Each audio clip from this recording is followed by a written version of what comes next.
Right?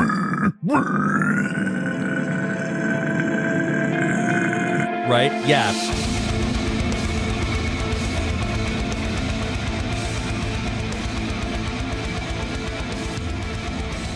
What up, all you BFVs, big flarkin vocalists out there? That's a Doom joke. Mark with Kardavox Academy here, and today we're doing a Patreon pick, and it's funny because we literally got the results today, just before. Well, I got the results today, just before we were about to we were like, should we do this song? Is this a video we should do? And then boom, the patrons voted for it. We are going to talk about Alex Terrible, Doom Eternal, BFG Division by Mick Gordon, open parentheses, demon vocal cover, close parentheses. That's the song we're going to talk about today. And I'm excited because it's an Alex Terrible thing, and he's got a cool voice, and I dig it. Every month, our patrons are able to nominate and vote on a song for us to pick. We always do the top one. Sometimes we do the top two. Just kind of depends. We might do the top two this time. I would like to. I think that'd be fun. If you're new to the channel, I myself am a metal vocalist. I'm in a band called Kardashev. We released an album on Metal Blade Records earlier in June. It is called Liminal Right. It does not sound like Slaughter to Prevail or Alex Terrible at all, but you still might dig it. It's still metal. I still make the gurgly noises. And also, I am a vocal coach specializing in teaching people how to make all sorts of like types of sounds safely and efficiently for many years in their life. So here, what I do is I take the reaction format, I break it down, I pause, I talk about the vocals, I tell you what the vocalist is doing, or I give my best guess, because, you know, I know a lot, but I don't know everything, and it's a lot of fun. So if you enjoy the content, please be sure to like, share, and subscribe. It means a lot to this guy. Also, feel free to check us out on Patreon if you'd like. Our Patreon pretty much exclusive. Almost everything happens on the Discord server. We got people from all around the globe having conversations all the time, so it's a lot of fun. Check it out. Links below. But I think that's enough. That's enough tomfoolery. Let's go ahead and let's check out Alex Terrible, Doom Eternal, cover, composition, whatever we want to call it. Let's go.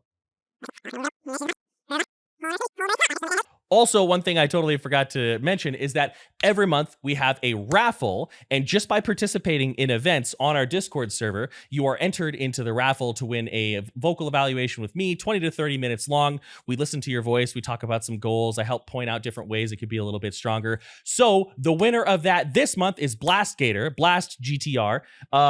So we will send you a message on how to get that scheduled with me, with this guy. We'll take a look at your voice. We'll give you some tips. I don't know, maybe you're already super awesome and amazing, and I'll be like, dang, you're really good.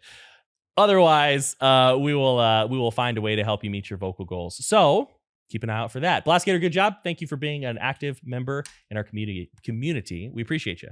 Okay, let's get to the video. Against all the evil that hell can conjure, we will send unto them only rip and tear until it is done.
Let's pause it right there because I don't know if we're going to have a good spot to talk. Also, look at the face I got.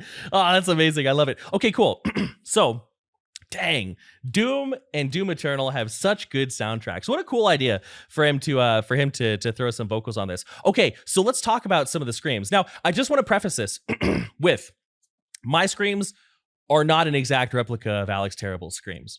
Sometimes And I appreciate this vote of confidence that people have in me. People think that because I am a metal vocalist and because I am a metal vocal coach, I can just on the spot perfectly replicate every metal vocalist who has ever existed. Let me tell you, if I had that ability, I'd be extraordinarily wealthy. I wouldn't I would have like 6 mansions. It's great. Like, no. But he is using a lot of fundamentals that we can all talk about and that we can all work with. So that opening scream there, everything we're hearing so far is based on a false chord sound. It's based on a false chord sound with varying levels of retinoidal engagement, right? Now, one thing about Alex that we really enjoy is that in his tone is that it's very wide and it's got a lot of breadth. And it's actually good that I paused it here. I don't know how well you can see it, but his tongue is pulled pretty far back. I've seen in music videos and you know, the covers that he puts together, his tongue tends to be up and back very frequently. Like, you can kind of see me doing that right there. Right? Now, if we take a peek at what happens to our vocals, let's see. So if I'm here, I'm just going to do kind of a basic mid. Right? Just like a simple mid. Now I'm going to pull that tongue back, kind of like he has it, and you'll hear that it's going to change. It's going to shift my vocal and give it some girth, basically. Give it some low end.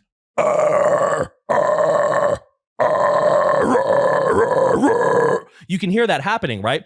That's a really great way to get our vocals lower without a lot of extra work, right? He's doing a lot of also like more gritty. In fact, I think I want to listen to this intro one more time. He's doing a lot of like gritty shouting that's very influenced by this like false chord, this arytenoidal sound. Yeah, let's listen to it one more time because there's already a lot to talk about. And then we'll kind of keep going. Here we go.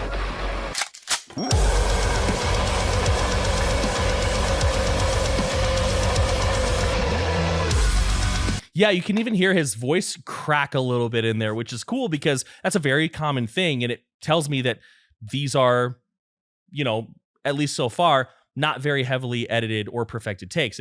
It's so far, it sounds like he really just kind of sat down and belted this out, right? Which is really cool. So if I take a normal false chord sound, it's interesting because I just filmed a video for Monomarth and it's a lot of the same stuff, but the way we deliver it makes it sound so different, right? So if I take like a normal, like a baseline kind of Nathan Explosion 1995 false chord, and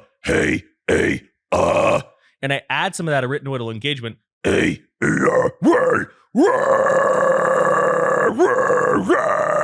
it creates a similar sound, right? It creates a more gritty, a more gurgly, compressed, dare we say, false chord scream. Not that hard to do once you get it, but that movement from to can be kind of tricky, right? Then it sounds like, we're going to listen again to make sure I'm right. It sounds like he's utilizing this sensation, right? Which hopefully someday we can get him on the channel because, you know, then he could tell us exactly precisely, at least what he senses going on, right? We have a little bit of like a semi-voiced shout. So if I take this is kind of tricky to do, but if I take this, right there like that, you can kind of hear my voice underneath it. That's not something you want to start with. That can be done though. You can engage your vocal folds when there is distortion present. If your distortion is up and above, away from your true chord phonation, right? So I've got my vocal folds. Hey, hi, whoa, like that, right there. Hey, right there, like there. Right? Kind of cool. Let's listen to it again just to kind of be sure, but let's check it out.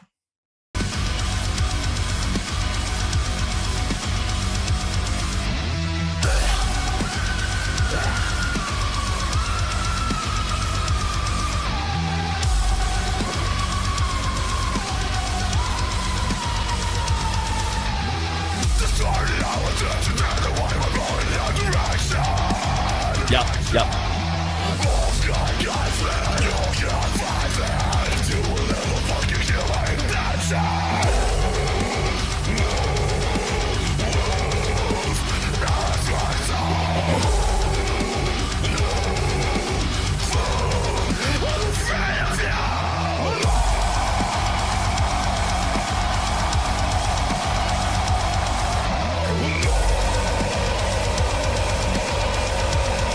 Now, there's one thing I want to point out. Let's see if I can get the screenshot. That's pretty. Yeah, here we go. Okay, so a couple things I want to point out. Number one, it looks a lot like he is over projecting here. And I am not in his body, so I can't tell you for sure, right? Some people, we can absolutely tell they are over projecting. Their head is turning bright red. They're shaking. You can see that it's just tons of tension in their jaw. Their neck looks like a wicker basket, just like these muscles interwoven. Here, I mean, we definitely see some veins on the forehead, and a little tendon kind of popping up. I don't know if you can see my mouse cursor. Now you can't, it's too small. But like a little artery or something on the neck. I'm leaning towards this is more performative, right? Like I'm going to do high vocals because it's really easy for me to kind of show you this with my high vocals. But if I do some high screams, right? Right? That's all performance. The face and stuff, yeah, it helps with tone a little bit, but I can just as easily. So like all this stuff, that's showmanship, really, is what that is. And that's what I'm getting here too. His face isn't turning beet red. That doesn't always happen, but it certainly happens a lot. So again, I couldn't tell you for certain whether he's over projecting or not, but I don't think so. I think he's performing and having fun and getting into character because that's what you do. Anyways, let's keep going.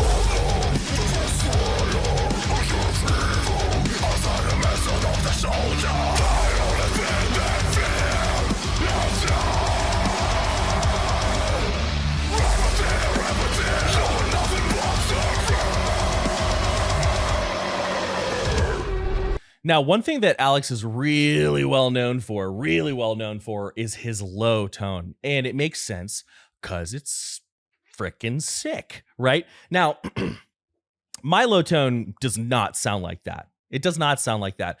There are a couple things I find really interesting about his tone is it's got a lot of roar to it, right?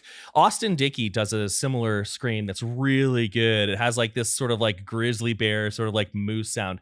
And it's interesting. It sounds like almost they have like some nasal coloring in their low scream, which I find really, really fascinating. Another thing that I hear is a little bit of extra airflow. That can give our scream a little bit of a roar. Again, this is not going to sound exactly like him, but if I take a low that is more indicative of my voice, right? Right? Like if I take that, I'm going to let a little bit more air through and I'm going to drop my jaw a little bit more. So instead of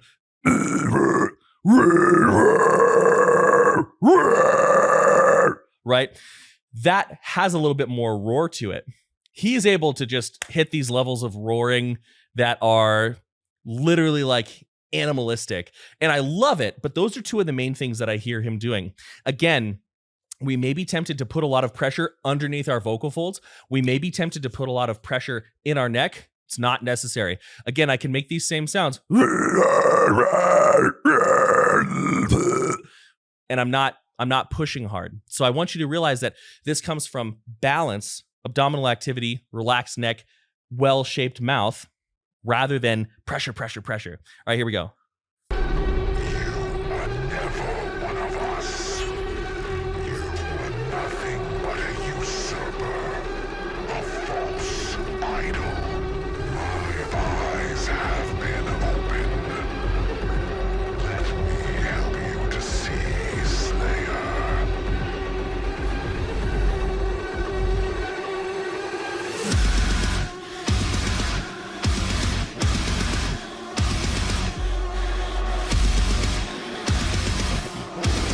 If this is another Demolisher moment, I'm going to be so happy.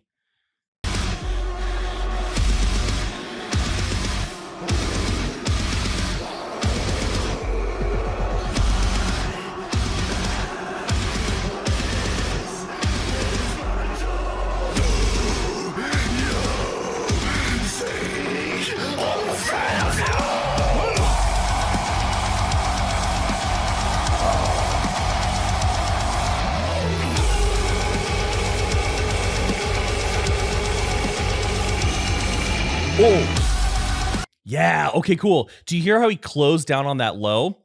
And for a split second, we actually get to see it. So he's got the mouth shape here. One thing that's really important when we're learning how to do metal vocals is having a very open mouth, an open embouchure, an open mouth, with the exception of when we're doing gutturals, our lips kind of come together, right? But our jaw is still dropped. You know, a lot of times I'll be here, and people, you know, sometimes students will think my mouth is closed, but if I open my lips, you can actually see there's a lot of space between my teeth, right? We can, as we learn to navigate pressure and airflow and things like this, we can kind of close down on a vocal, and he kind of takes an and turns it into like a right? It's kind of like this. I'm gonna give it a shot. It's probably not gonna sound very good, but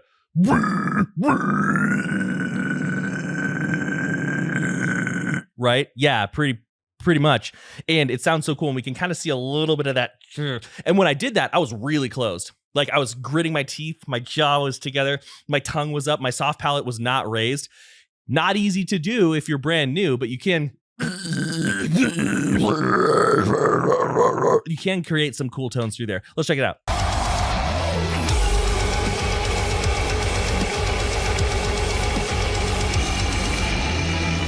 Yeah.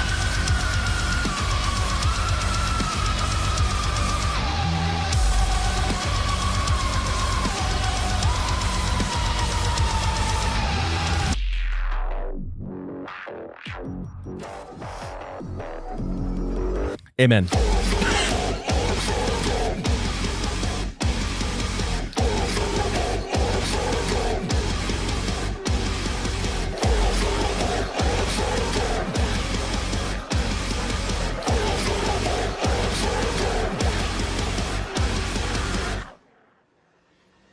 Do it.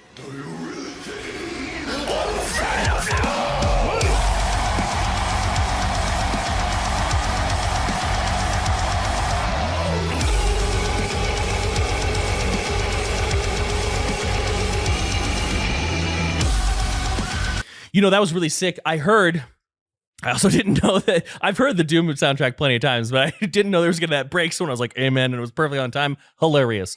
Anyway, so one thing about Alex is like, I wish he does highs. He's got highs on his songs, but I wish he used them a little bit more. We could hear high vocals in the back, and they sounded really like nice and crisp, and they were just used as a texture. I would love him to move them more forward, but he definitely is a mid and low kind of like, you know, heavy, like if he's a tank, right? If we were talking about the Holy Trinity, tank, healer, DPS, right? He's definitely got that tank vibe, right? But he's got the highs. I don't know why he doesn't put them forward more so than he does. Anyways, it's just a thought. Let's keep going.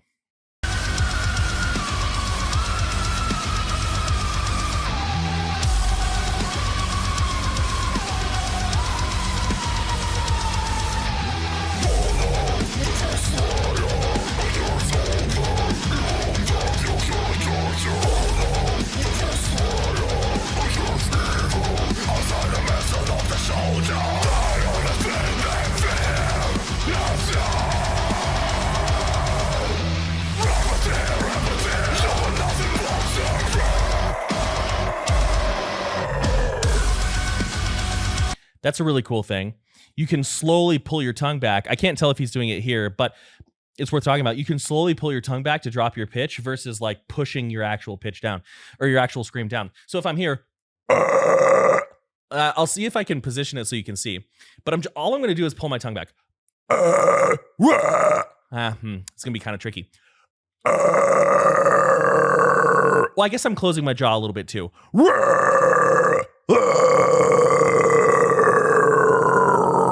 You can hear how it kind of has an effect. Sounds like he's doing that here. I can't really say his tongue, so I could be wrong, but let's check it out.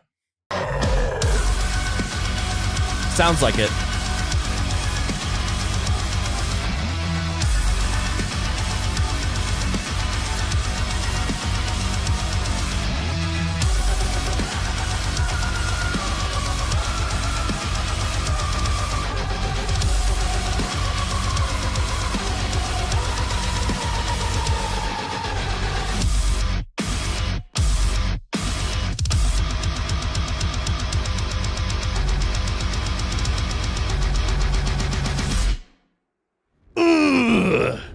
Oh. And you will be their savior. Your strength will be their shield, Me? and your will their sword. Me? You remain unbroken, for your fight is eternal. Sorry, big spooky voice in the sky. I will not be the savior of anything. I took the Harry Potter test and I'm a Hufflepuff. You know what we like? Gardening and snacks. So there will be no fighting or galaxy saving from this guy. But what I will do is I will tell you how to make cool vocal techniques and sounds. And what you can do is you can like, share, and subscribe, so you're always up to date with this foolish, silly thing that I do every once in a while. Anyways, that was a really cool song. I really dug it. Alex, great vocals as always. If you enjoyed the content, like I said, like, share, and subscribe. Let me know in the comments below. If you want to learn how to make healthy, cool, grotesque metal sounds, toss me an email. Our information is below. I will tell you, it takes a while. It's a long journey if you're starting from, brand new. You're not going to go from zero to Alex Terrible in 3 lessons. But with steady, consistent practice, determination, and an openness to learning, you can get there. Might take you some years, but it's possible. Took me a long time. I mean, I've been at this for, goodness, I always forget. I started taking it seriously in 2010. So 12 years. No, 2009. It doesn't matter. Thank you so much for watching this video. I appreciate all of you. Nick Talk Turtle looks really goofy in this thumbnail, so maybe that video is something I should watch. Beyond that, many thanks. Much love. I'm out.